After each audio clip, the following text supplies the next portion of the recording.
ဟုတ်မင်္ဂလာပါ30ရက်3လ2025ပေါ့နော်ဒါလားဟိုပေါ့ပြည်သူတွေတင်နေတာဟိုပေါ့ပန်းပန်အားလို့လည်းပြောမှဆိုလို့ပါဟုတ်ကဲ့ပန်းကဒီနေ့ပေါ့နော်ဟိုပေတာတို့ဟိုဗရောက်ပန်းလေးတွေပေါ့နော်အစစ်လေးတွေလေဒီမှာတွေ့လားဗရောက်ပန်းလေးဟိုရွာတဲ့ကဟိုရေပေါ်တရားကအပြင်သွားတာတောင်းလာခဲ့တာပေါ့နော်အဲ့လိုမျိုးလေးမွေးနေတာပဲခုပေါ့နော်မိဘပြည်သူတွေဒီတဘာဝကက်ဆိုကြီးချောင်းပေါ့နော်ဖြစ်ပြနေတဲ့စေယုံစေကန်နေမလုံလောက်မှုတွေကဲသေးမလုံလောက်မှုအခုနိုင်ငံတကာလည်းလာပြီလို့တော့ပြောတယ်အဲ့အတွက်လည်းအရင်ပဲ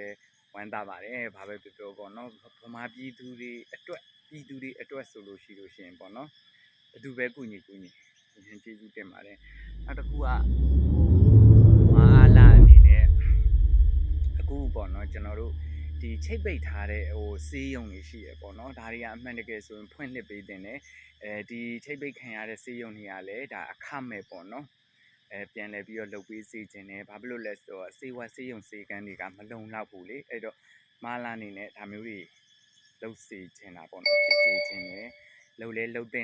င်တယ်နောက်တဘာဝဘေးကဘာတွေဖြစ်လာနိုင်လဲဆိုတာကျွန်တော်တို့မသိနိုင်ဘူးနောက်ပြီးတော့ဒီဆယ်ဒီအကွဲခြင်း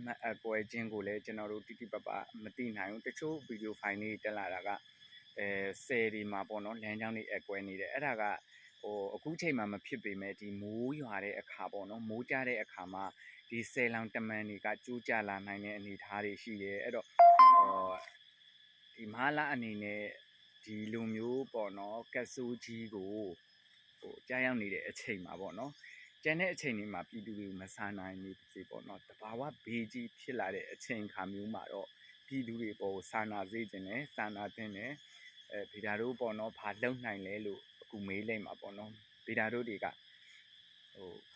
အခုပေါ့နော်ဟိုဗီဒါတို့နေတဲ့ပတ်ဝန်းကျင်မှာဆိုရင်တော့တိတ်မဖြစ်ခဲ့ဘူးအခုဗီဒါတို့နေခဲ့တဲ့ပတ်ဝန်းကျင်မှာဆိုရင်ဒါဟို CDD လည်းပြူကြတယ်တောင်ပေါ်ဒေသမှာပေါ့နော်ခလီ2ယောက်လည်းစုံပါသွားတယ်ဆိုတော့ဟိုတင်းကြားတယ်ပေါ့နော်ဗီဒါတို့ဘာလုပ်ပေးနိုင်လဲဆိုဗီဒါတို့မှာလုပ်ပေးနိုင်တဲ့အကက်အသက်နေရာတွေပဲရှိတာလीเนาะအဲ့အတွက်ကြောင့်မလို့အခုဆိုရင်တချို့ဒီအညာဘက်စကိုင်းဘက်က